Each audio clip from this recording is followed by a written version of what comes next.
wabarakatuh. Waalaikumsalam warahmatullahi wabarakatuh. Puji syukur kita panjatkan kepada Allah Subhanahu wa taala berkat kesempatan dan kesehatan yang diberikan kepada kita. Semoga pada hari ini kita bisa melaksanakan sebuah kegiatan yang dilantikan dengan kegiatan CGP Angkatan ke-9 oleh Bapak Soehartono SPD.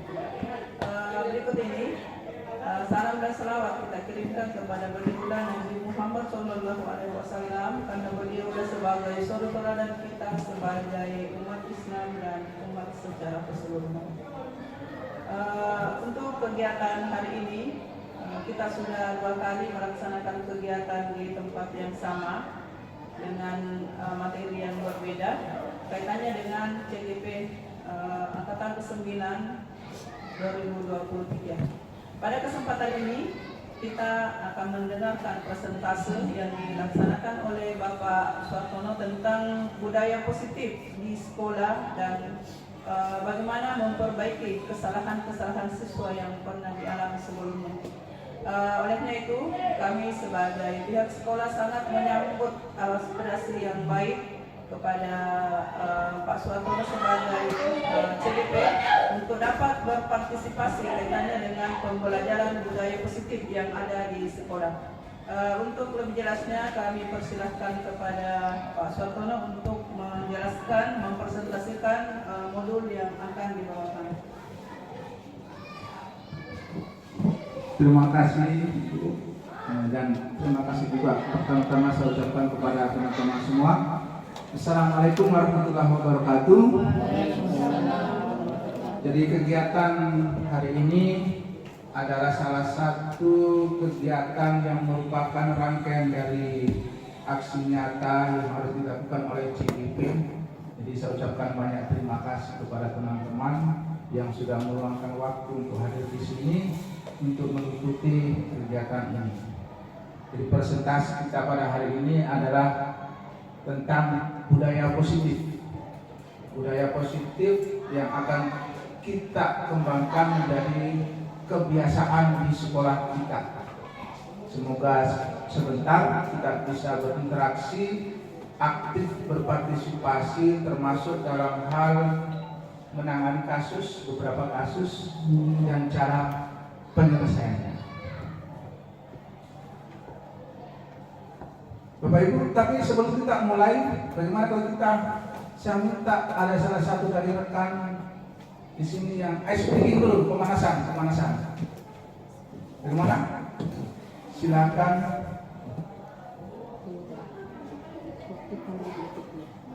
Iya. Ya, supaya lebih bagaimana? Lebih interaktif, lebih bersemangat. Kita ikuti dulu pemanasan ice breaking dari teman kita. Silakan. Ya, saya persilakan kepada teman-teman semua untuk berdiri. Kita akan melaksanakan penyegaran, yaitu ice breaking. Jadi ice breaking kita pada hari ini adalah tangan ke atas ya. Bapak Ibu sudah hafal semuanya.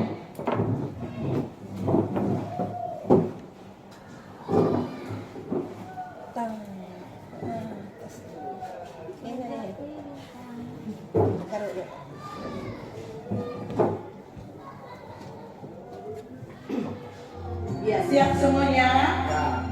Tangan ke atas menggapai bintang, tangan ke samping burungnya terbang, tangan ke depan ikan berenang, duduk yang rapi siap berdoa.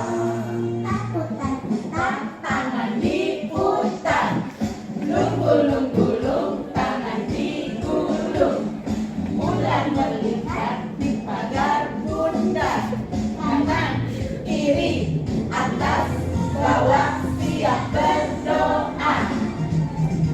Satu jari kanan, satu jari kiri, ku gabung menjadi dua jembatan panjang. Dua jari kanan, dua jari kiri, ku gabung menjadi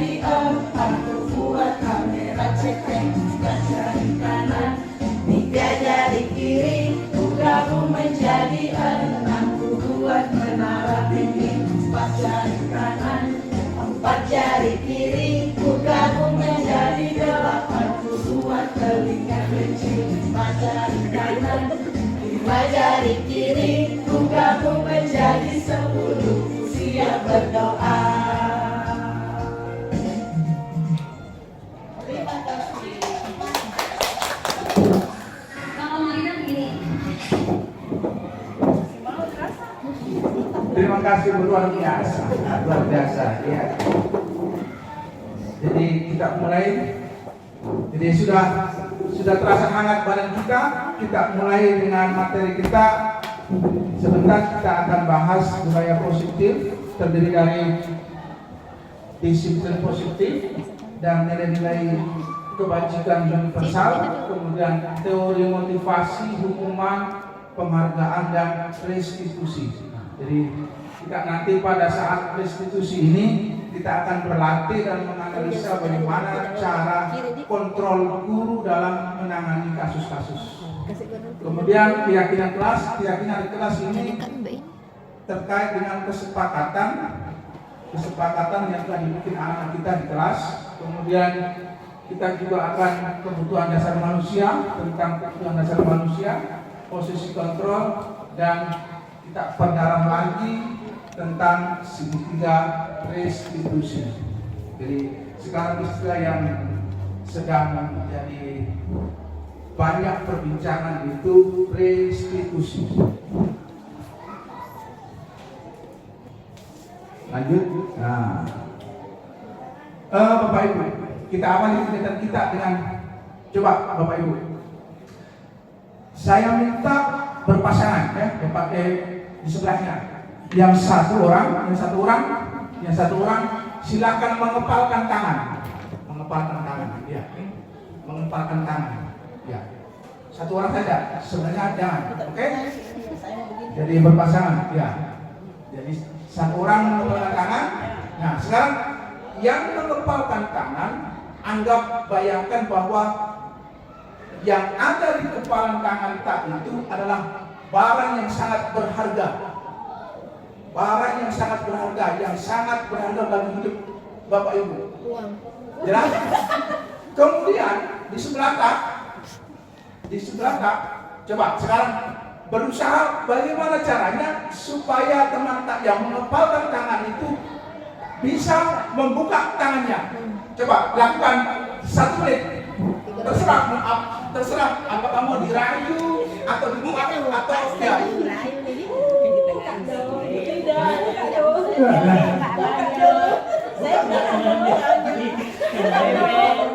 Iya, oke, cukup. Iya. Ada yang berhasil?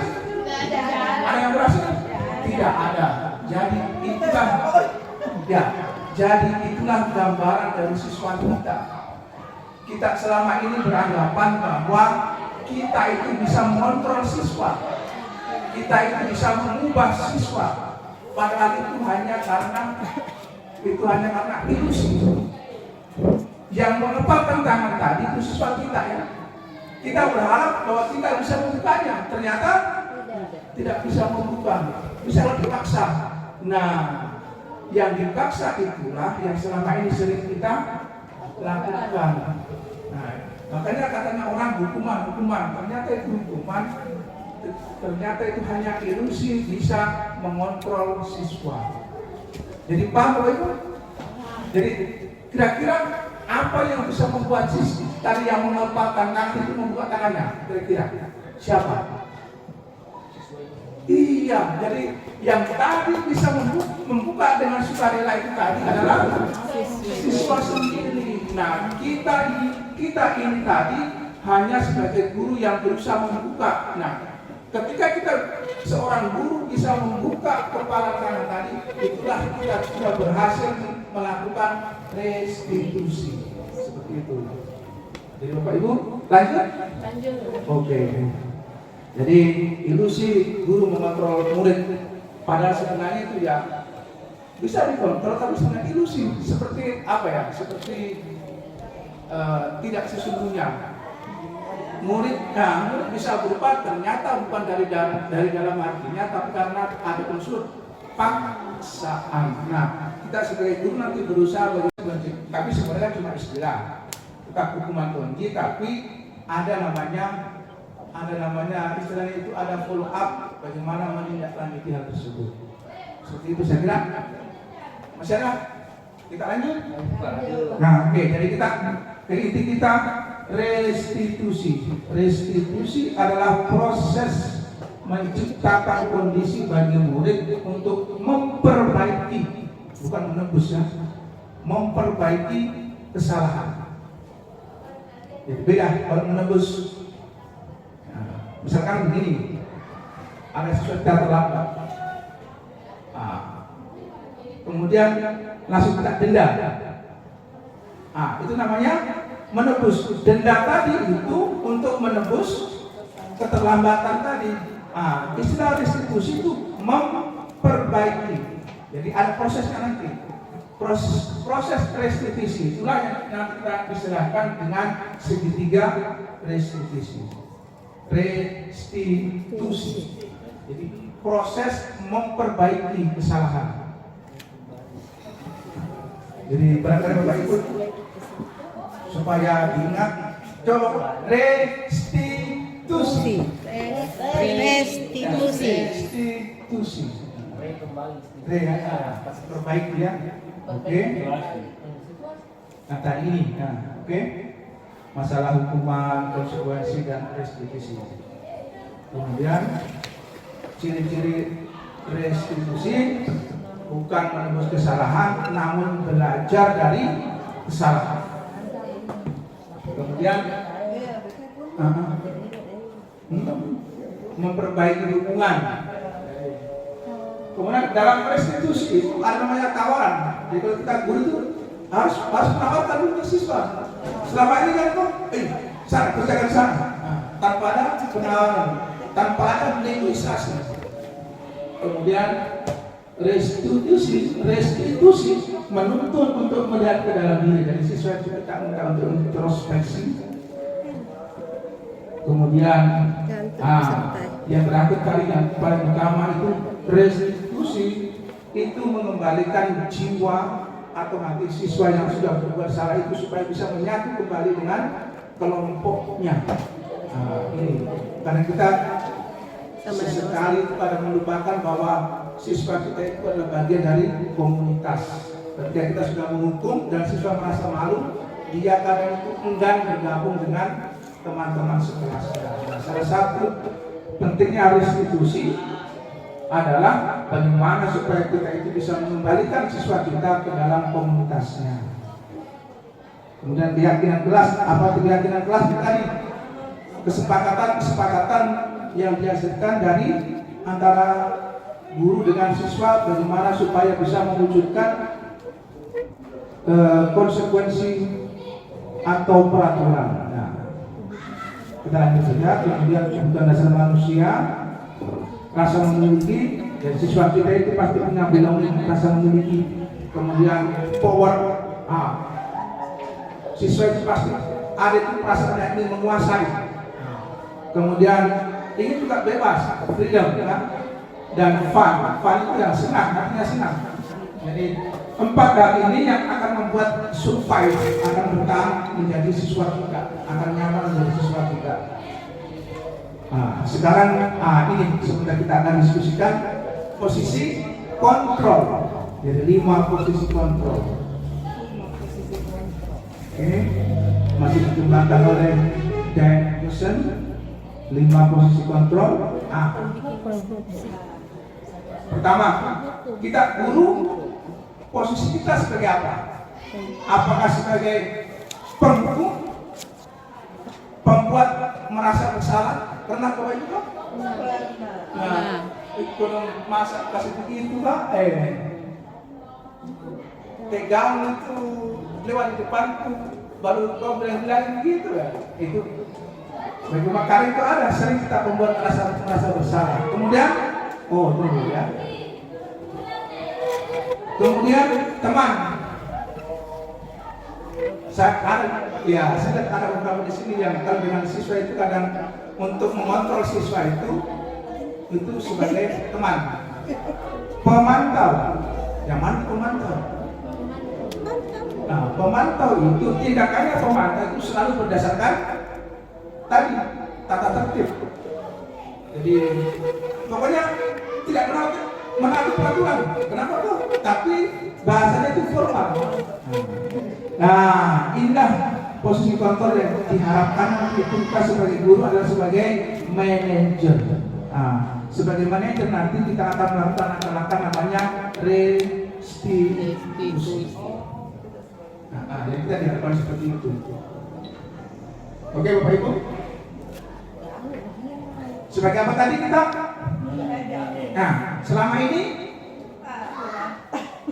saya waktu di pendidikan CGP itu saya aku diri saya masih sebagai penghukum. Iya. Sekali karena terlambat langsung vonis.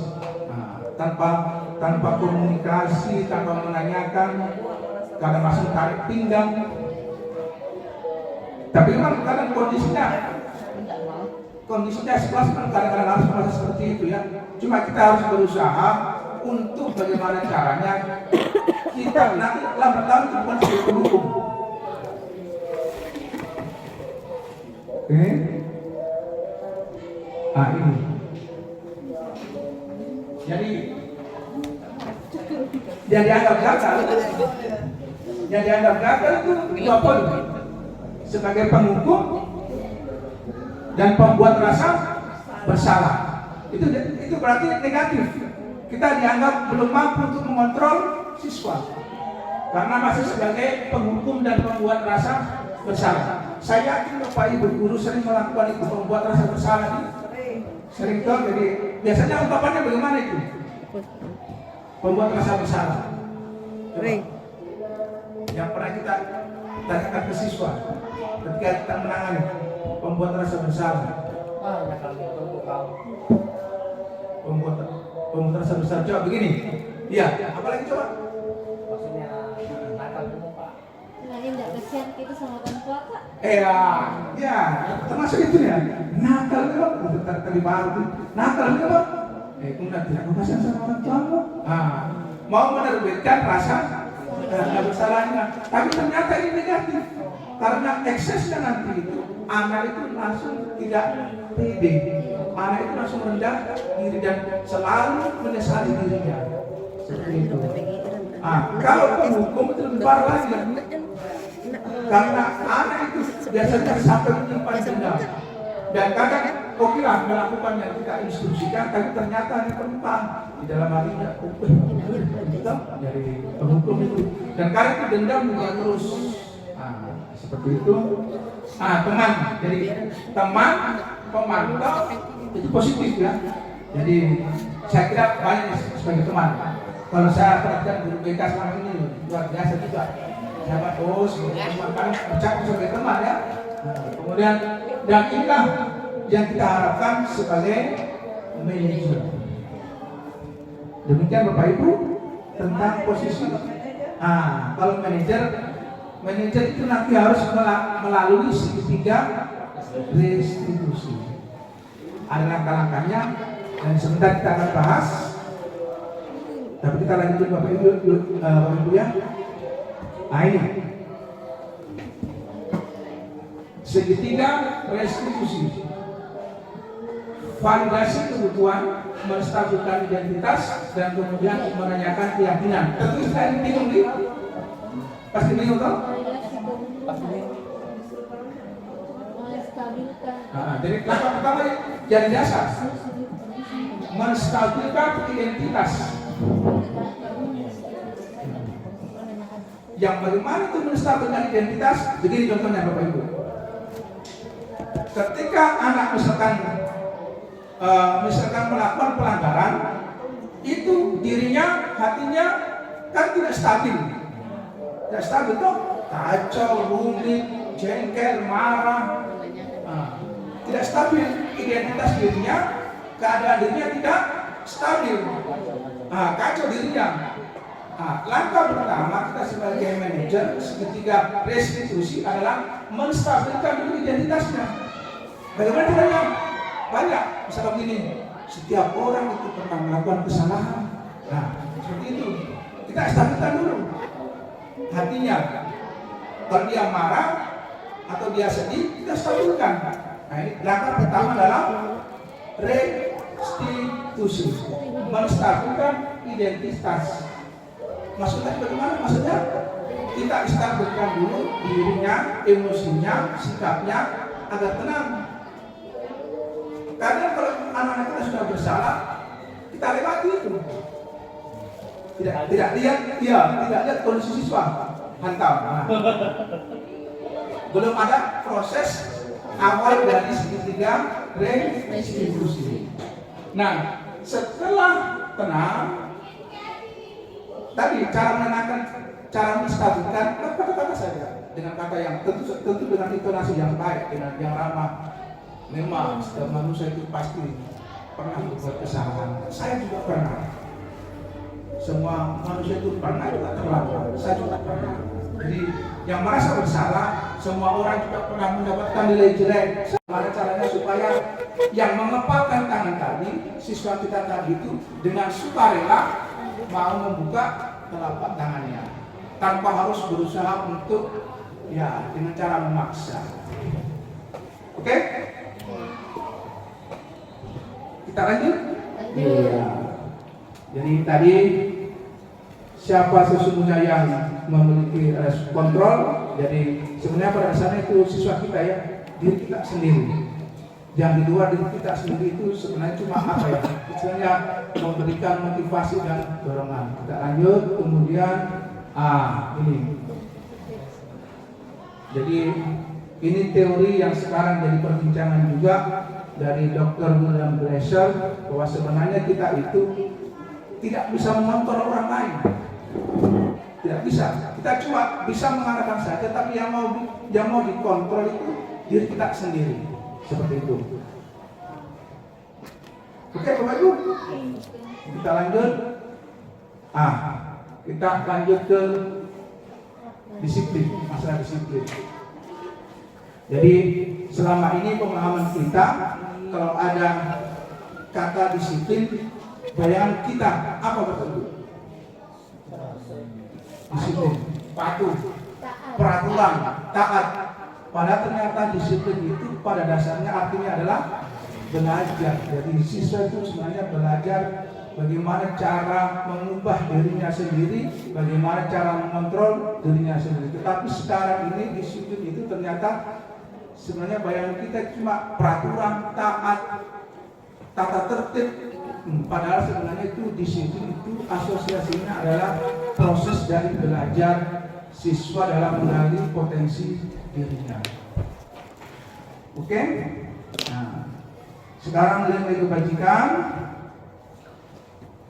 di antaranya ya seperti kejujuran, kebajikan yang positif, artinya secara universal semuanya itu ada di kita temukan. Kemudian yang sekarang ini akhirnya nilai kebajikan terus kita adopsi dan sekarang kita wujudkan dalam dimensi profil pelajar Pancasila. Jadi nilai-nilai kebajikan itulah yang kita wujudkan dalam profil pelajar Pancasila. Teori motivasi, iman dan penghargaan. Ini. Jadi ada dua motivasi. Yang pertama motivasi eksternal. Ini biasanya dikarenakan karena apa? Hukuman ya. Jadi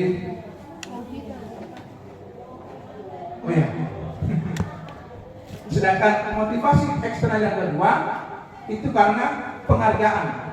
Ternyata dua motivasi ini sebenarnya itu nadanya itu negatif ya. Jadi asosiasinya itu negatif. Selama ini kita beranggapan bahwa hukuman itu bisa memotivasi siswa, tapi ternyata di balik itu ada akibat-akibat negatifnya dalam jangka panjang. Demikian juga penghargaan. Kenapa? Karena penghargaan seperti ketika ada siswa kita yang ranking sekian, dikasih uang, dikasih hadiah, ternyata itu tidak akan memunculkan itu karena dia merasa ingin dihargai, akhirnya melakukan hal tersebut. Nah, yang paling utama yang harus kita temukan pada siswa kita adalah bagaimana itu cara menghargai diri sendiri. Nah, artinya kalau sekolah harus berangkat jam 7, dia berangkat jam 7, berarti dia menghargai dirinya sendiri. Sama juga dengan kita. Kalau motivasi itu datangnya dari diri kita dan internal, pasti itu lain.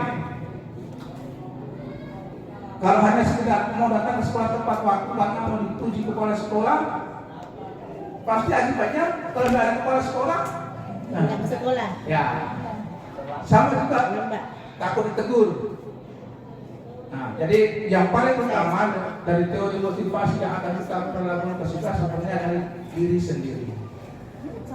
Oke? Lanjut, kita lanjut. Kemudian, Agak ya. ini.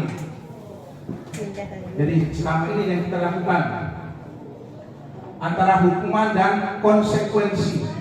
Jadi selama ini cenderung bahwa yang kita lakukan itu hukuman dan bukan konsekuensi. Perbedaannya hukuman dengan konsekuensi. Kalau konsekuensi itu hasil dari kesepakatan yang kita bicarakan bersama. Jadi kalau hukuman itu cenderung datang dari guru saja. Nah, kalau konsekuensi itu makanya sekolah kita sebenarnya perlu itu mengadakan kesepakatan kelas. Kesepakatannya apa saja. Nah, itu nantinya akan menjadi dasar dari konsekuensi. Selama ini kita cuma berkata hukuman. Nah, dan itu tidak efektif. Jadi perbedaannya kita coba mencatat 100 kali di dalam buku kalimat. Saya tidak akan terlambat lagi 100 kali. Ini hukuman atau konsekuensi? Hukuman ya. Kemudian lari mengerti lapangan 2 kali karena terlambat hadir. Hukuman. Murid diminta push up. Hukuman. Menggantikan kertas tugas teman yang telah dicoret-coret. Konsekuensi. Kenapa? Iya, karena itu tindakannya ada akibat dari sudah ada kesepakatan untuk saling menghargai teman. Membersihkan tumpahan air di meja tulis karena tersenggol. Dan seterusnya. Nah, kenapa kita harus tindakan kita nanti itu harus berdasarkan konsekuensi? Karena hukuman itu ternyata sebenarnya itu sesuatu dihukum perasaannya pasti sakit, dan itu biasa dalam jangka waktu yang lama. Kalau konsekuensi itu sebentar, karena akan menyadarinya sendiri. Itu kemudian kita lanjut restitusi. Ini pokok materi kita. Tapi sebelum saya lanjut, silakan bertanya dulu. Siapa tahu ada yang komen, silakan. Ada Pak Beka di sini. Jadi bagaimana hukuman selama ini? Mungkin silakan berpendapat atau teman-teman yang lain. Silakan. Saya di sini dulu Pak. Ya, Oke. Terima kasih. Assalamualaikum warahmatullahi wabarakatuh. Waalaikumsalam. Banyak atas kesempatan diberikan kepada saya. Saya cuma mau bertanya tentang teori motivasi. Karena seperti contoh tadi itu kepalan tangan dengan cara membuka seperti di video biasa. Itu yang saya mau tanya Pak. Kalau orang mau dibukakan tangannya itu apakah harus pakai hukuman atau konsekuensi? Iya. Karena kenapa? Dalam artian kata membuka itu ada sebenarnya stimulus respon. Iya. Bagaimana dia stimulus? Bagaimana kita merespon? Jadi bagaimana caranya memberi orang stimulus supaya bisa kita merespon? Begini maksudnya lah. Ya, siap. Bisa dimengerti.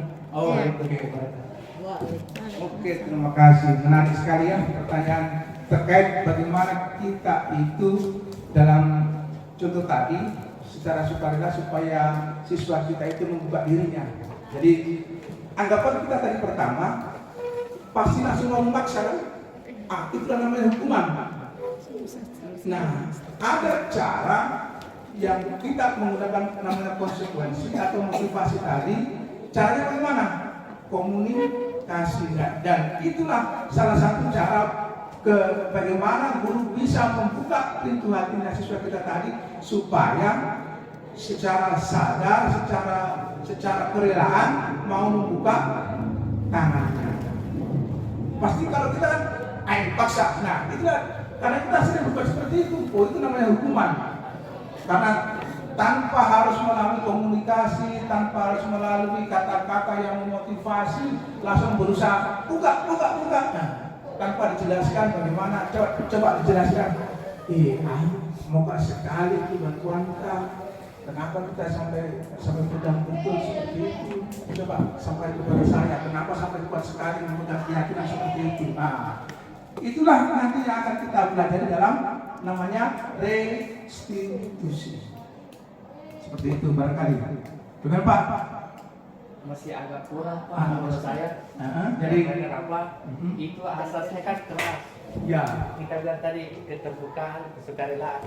Bagaimana cara orang menstimulus ini supaya dia bisa merespon, supaya bisa terbuka. jadi kita harus lewat komunikasi. Bagaimana cara kita menyentuh hatinya siswa kita tadi, supaya dengan sukarela memotivasi dengan sukarela agar tanpa paksaan, tanpa hukuman, tanpa kekerasan itu bisa membuka hatinya kali, membuka kepalanya. Seperti itu.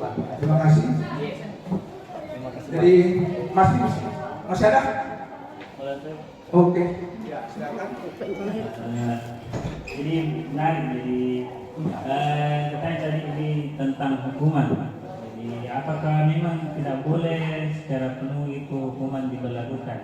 Sedangkan kita lihat dari apa namanya guru-guru kita terdahulu itu kita dihukum tapi kita tidak merasakan penyakit atau rasa sakit yang muncul. Apakah karena memang beda dengan zaman kita dengan yang sekarang? Karena dulu kan diterapkan dan memang tidak ada Rasa sakit hati. Tidak ada rasa sakit hati. Oke, terima kasih. Jadi apakah hukuman dilarang? Jadi pelan-pelan kurikulum kita dari yang kita sebentar kita sosialisasikan, pelan-pelan kita itu ingin mengubah bentuk hukuman. Jadi yang hukuman itu sifatnya langsung satu arah dari guru saja ke siswa, mau kita hilangkan menjadi namanya tadi konsekuensi. Nah, untuk konsekuensi harus ada syaratnya. Syaratnya melibatkan siswa.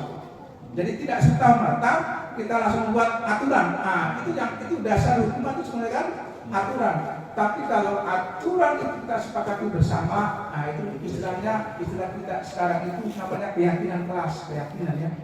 Nah, jadi sebelum kita membuat hukuman, nah, kita kalau hukuman itu sifatnya ya tadi satu arah, langsung guru tanpa menganalisis, tanpa melihat latar belakangnya, kamu terlambat, push up, nah hukuman.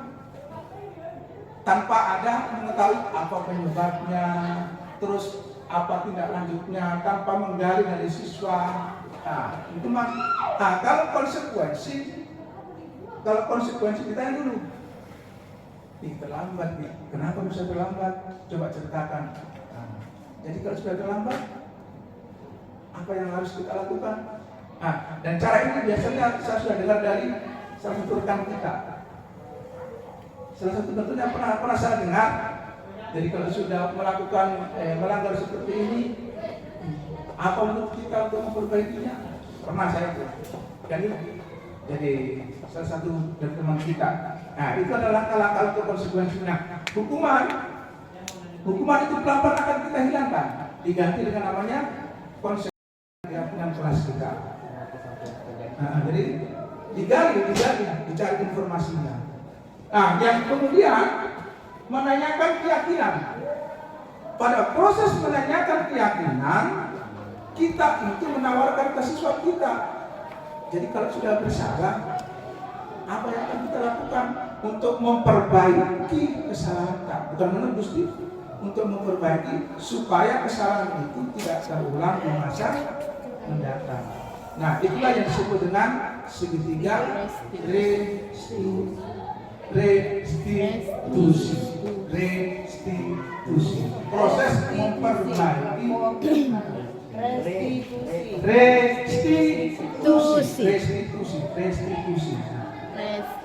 Jadi ada tiga, makanya disebut dengan segitiga. Jadi apa tadi langkah pertama Bapak Ibu? Menstabilkan identitas. Identitas itu maksudnya keadaan diri, jiwa, emosi, pikiran, kemudian validasi kebutuhan. Ini kenapa bisa melakukan seperti itu? Berarti dia kurang kasih sayang, kurang perhatian, kebutuhannya kurang di situ. Nah, kita gali kenapa penyebabnya. Dan yang ketiga, kita tawarkan keyakinan apa yang bisa dia ungkapkan untuk bisa memperbaiki kesalahan tadi. Seperti itu. Bagaimana Bapak Ibu? Cukup jelas? Oke, kita lanjut sesi terakhir. Nah, tadi sudah kata tadi. Nah, seperti ini. Pada saat kita menstabilkan tadi, biasanya ini berbuat salah itu hal yang manusiawi. Tidak ada manusia yang sempurna. Nah, pada saat menstabilkan identitas pertama, kata-kata seperti ini bisa dipakai. Bapak Ibu juga pernah berbuat salah. Nah, jadi itu anak-anak akan merasa netral kembali perasaannya. Kita lanjut, Bapak Ibu. Kemudian, validasi kebutuhan.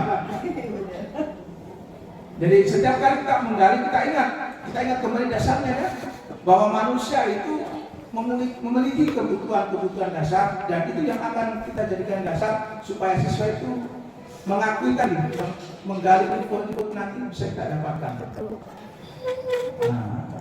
Ini yang dikatakan. Kamu pasti punya alasan mengapa melakukannya, dan seterusnya. Dan yang langkah berikutnya menanyakan keyakinan, ya supaya anak itu bisa melihat kembali kesalahannya, dihubungkan dengan norma sosial dan nilai-nilai yang mendasari manusia berinteraksi dengan orang lain. Seperti itu, apa yang dikatakan guru? Kamu menjadi anak seperti apa yang kamu rasakan, dan seterusnya.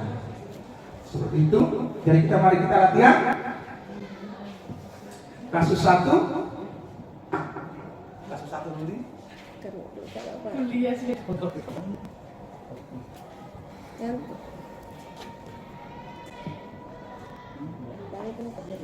Kembali gitu. Oke, jadi kita latihan kasus 1 ya. Kami dulu. Ini saja cukupnya baca di kayu. Di sana semua semua. Ice breaking lagi. Ice breaking. Ice breaking di sana. Bagaimana? Boleh kita ice breaking dulu. Ya.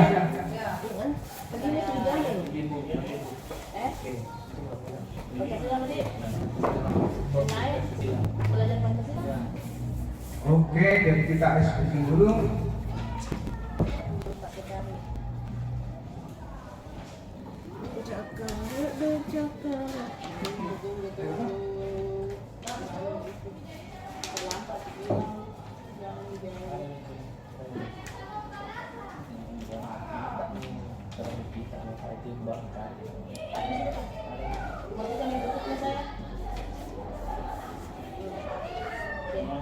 Oke, berdiri dulu. Ayo.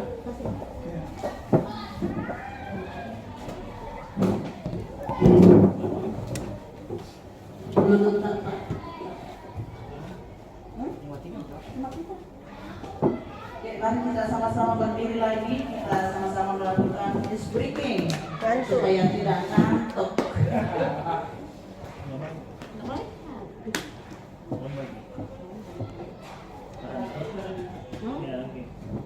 Oke, kita lakukan.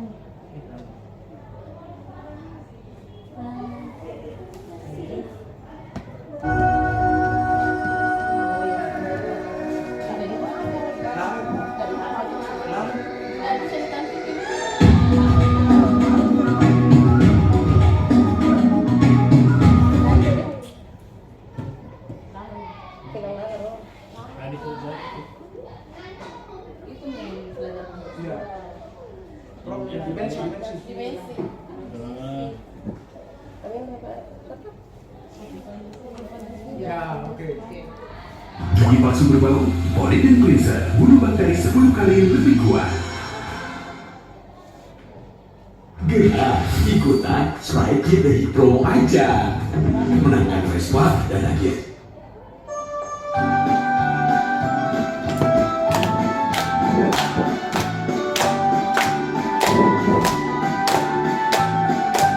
Melanggar Pancasila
dibaca 1 atau 2 menit. Sabrina terlambat.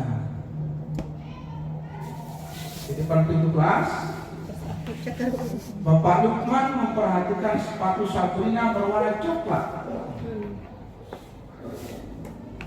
Pak Lukman menanyakan Sabrina, apa peraturan sekolah tentang warna sepatu? Pak Lukman tetap bersikeras pada peraturan. Ya sudah, kamu sudah melanggar peraturan sekolah. Kamu salah, sudah terlambat. Salah pula warna sepatunya. Segera buka sepatumu. Kalau tidak bisa menggunakan warna sepatu sesuai peraturan. Pertanyaannya,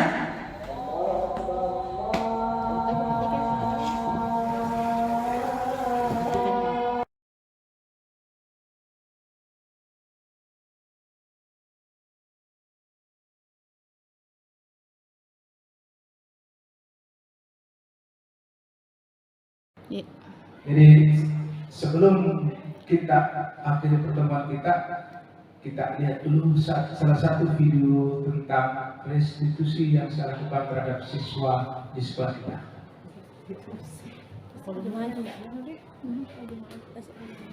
Ya sakit.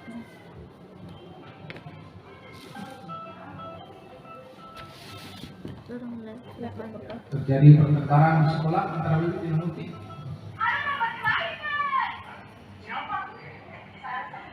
Bukan usah kayak enak sama.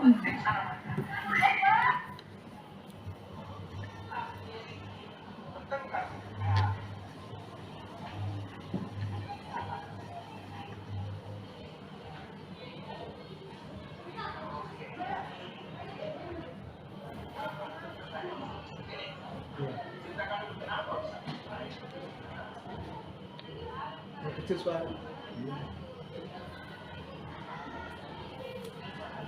Harus kasih mic di situ di mana ada lubang suaranya. Mic.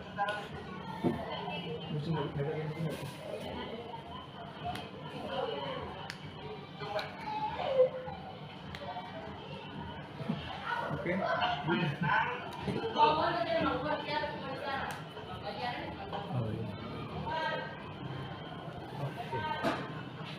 Kurang besar suara. Astagfirullah.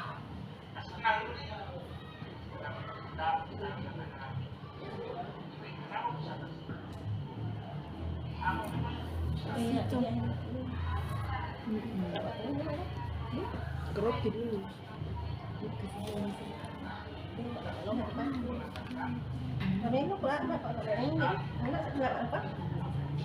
Biar tuh.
Oke. Lanjut kasus. Lanjut kasus. Di komentar tuh ya terus. Oke, jadi Bagaimana? setelah kasus 1, sebentar kita lanjut kasus 2. Kasus 2 tentang Ibu Dani. Nah, kasus 2.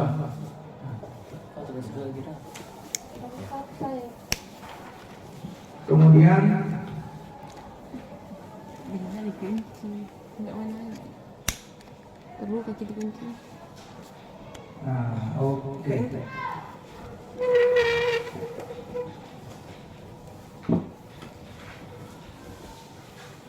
Ini betul. Yuk, 60 menit.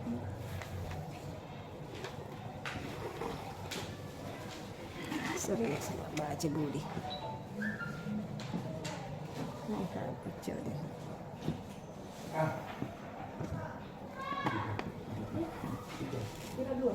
Tiga. Jadi lanjut. Oke. Jadi kita langsung 3 kasus. Sebentar, silakan berpendapat.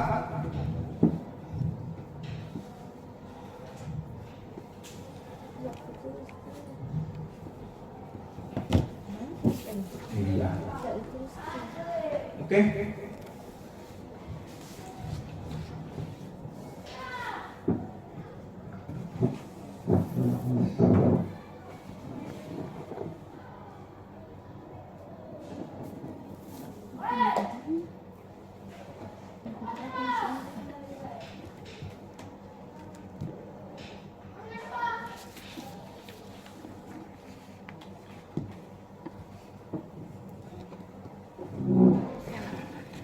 Kemana ini?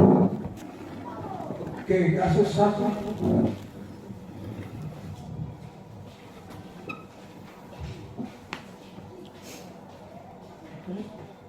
Kasus 1.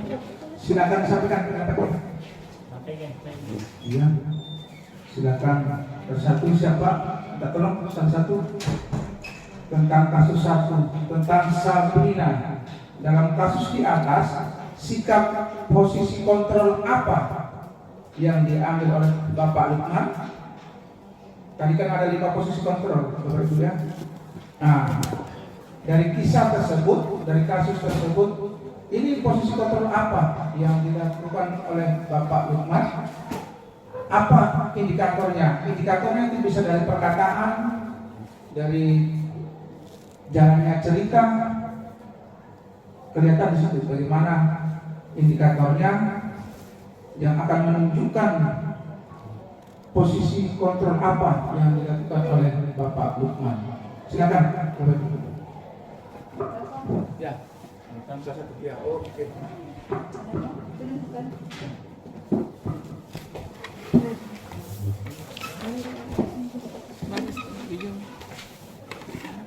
Assalamualaikum warahmatullahi wabarakatuh. Waalaikumsalam.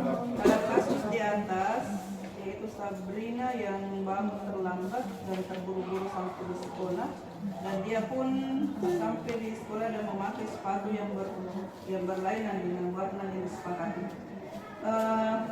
Pak Lukman yang sebagai guru, dia ini Pak Lukman ini adalah termasuk guru penghukum dan guru pembuat merasa bersalah. Indikatornya karena Pak Lukman menyuruh membuka sepatu dan tidak bisa pakai sepatu sampai pulang. Nah itu. Yang kedua, pembuat merasa bersalah karena di situ Pak Lukman memberikan bahasa verbal, yaitu mengatakan ya sudah, kamu sudah melanggar aturan sekolah. Ya, sekian. Assalamualaikum warahmatullahi wabarakatuh. Waalaikumsalam. Iya, betul sekali ya. Jadi di sini kontrolnya yang dilakukan Bapak Lukman adalah sebagai penghukum. Jadi di sini Pak Lukman indikatornya langsung memvonis masa terlambat tanpa perlu menanyakan apa penyebabnya. Kemudian Pak Lukman juga tidak menawarkan solusi untuk memperbaiki kesalahan tadi. Jadi di sini pada kasus pertama, pada kasus Sabrina, posisi Bapak Lukman sebagai penghukum. Lanjut kita ke kasus 2. Silakan kasus 2. Kasus 2 ini tentang Ibu Dani. Ibu Dani, ya, silakan. Silakan. Iya, baca. Oke. Jadi kasih tulis semuanya. Satu, jadi Dia jadi manajer, apa yang kita katakan? Iya. Berani. Kalau sebagai manajer kira-kira apa yang akan dikatakan pada saat langkah ketiga dari restitusi? Karena kalau manajer itu dia sudah melakukan restitusi.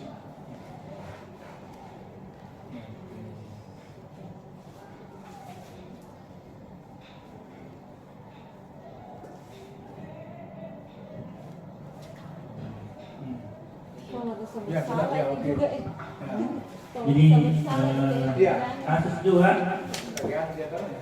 Ibu Dani dia sebagai penghukum kalau ada sama salah juga. karena di sini dia membuat pajak apa namanya?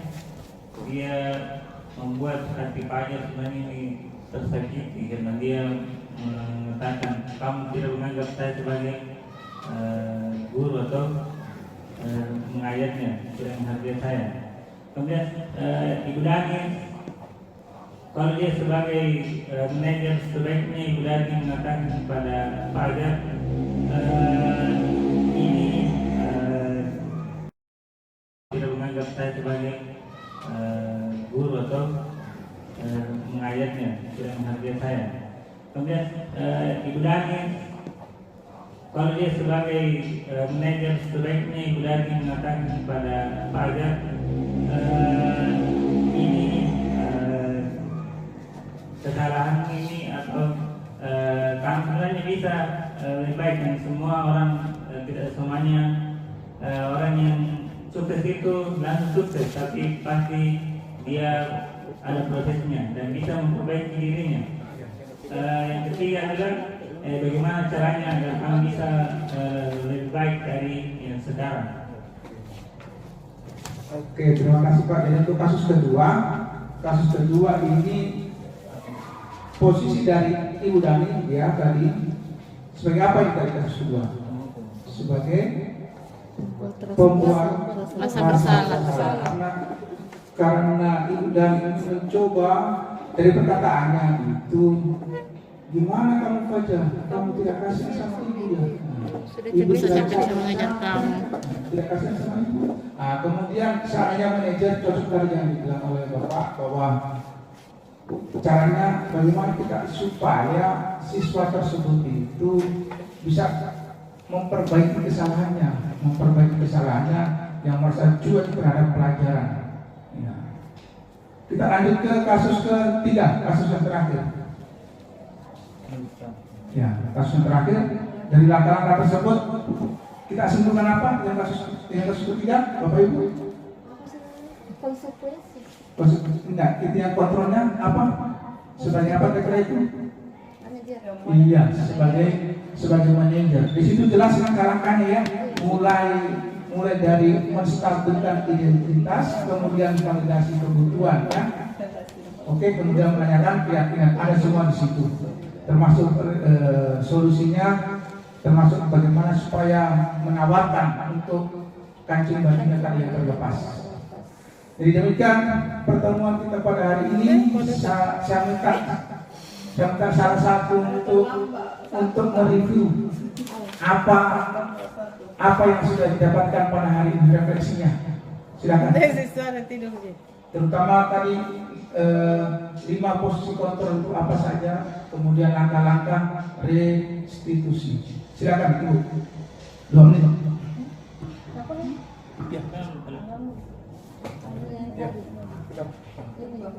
Ya, 5 posisi kontrol.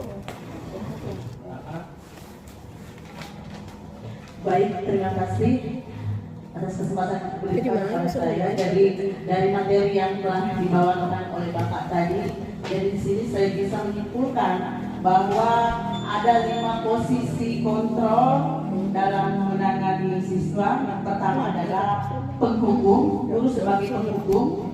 Kemudian yang kedua, guru sebagai pembuat merasa bersalah. Yang ketiga, guru bisa menjadi sebagai teman. guru sebagai pemantau, dan yang kelima sebagai manajer. Dan di sini juga kita bisa melihat membedakan apa itu hukuman, apa itu penghargaan, dan apa itu konsekuensi. Karena di sini sepertinya beda-beda tipis ya Pak antara hukuman, penghargaan, dan konsekuensi. Terima kasih. Terima kasih banyak. Saya kira sudah jelas tambahan dari teman kita. Dan masih ada masukan? Masih ada masukan? Tidak ada. Jadi sekarang kita tutup kegiatan kita. Saya minta dari Ibu kembali untuk memberikan penguatan terakhir, tambahan terakhir tentang kegunaan budaya positif yang tadi kita bahas bersama. Terima kasih Bapak Ibu.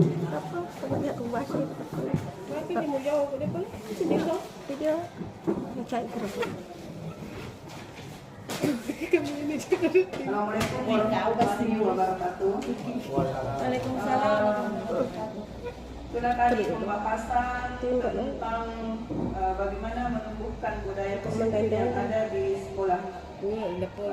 Berikut ada beberapa hal yang menjadi catatan bahwa siswa adalah sebagai peserta didik yang harus meyakini bahwa harus mampu untuk menjadikan dirinya sendiri.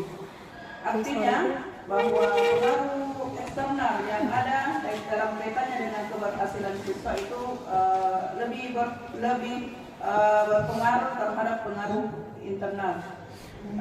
Dalam diri siswa ada beberapa hal yang harus diperhatikan bahwa tentang hukuman dan konsekuensi. Siswa harus mampu untuk membedakan bahwa yang dimaksud dengan hukuman yaitu siswa harus menyadari bahwa siswa tersebut tidak mesti harus dihukum, tetapi harus menyadari bahwa kita punya kesepakatan di dalam kelas atau dalam sekolah kita, itu yang mesti harus dilaksanakan, yaitu dengan mematuhi konsekuensi.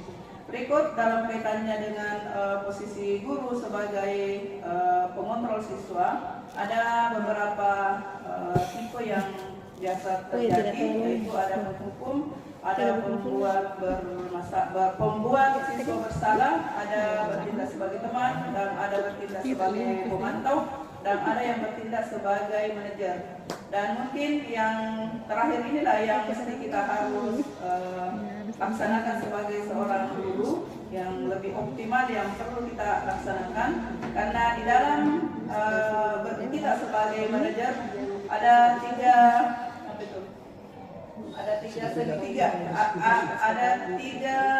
segitiga restitusi yang mesti kita harus lakukan. Ya, itulah yang dapat kita perhatikan manakala kita bertindak sebagai guru, kaitannya dengan bagaimana membudayakan budaya positif dalam setiap aktivitas kita di lingkungan sekolah. Sekian, assalamualaikum warahmatullahi wabarakatuh. Hampir ini Terakhir, terima kasih banyak Bapak Ibu. Terima kasih atas kesediaannya, keredaannya untuk mengikuti kegiatan ini. Terima kasih. Assalamualaikum warahmatullahi wabarakatuh. Waalaikumsalam warahmatullahi wabarakatuh.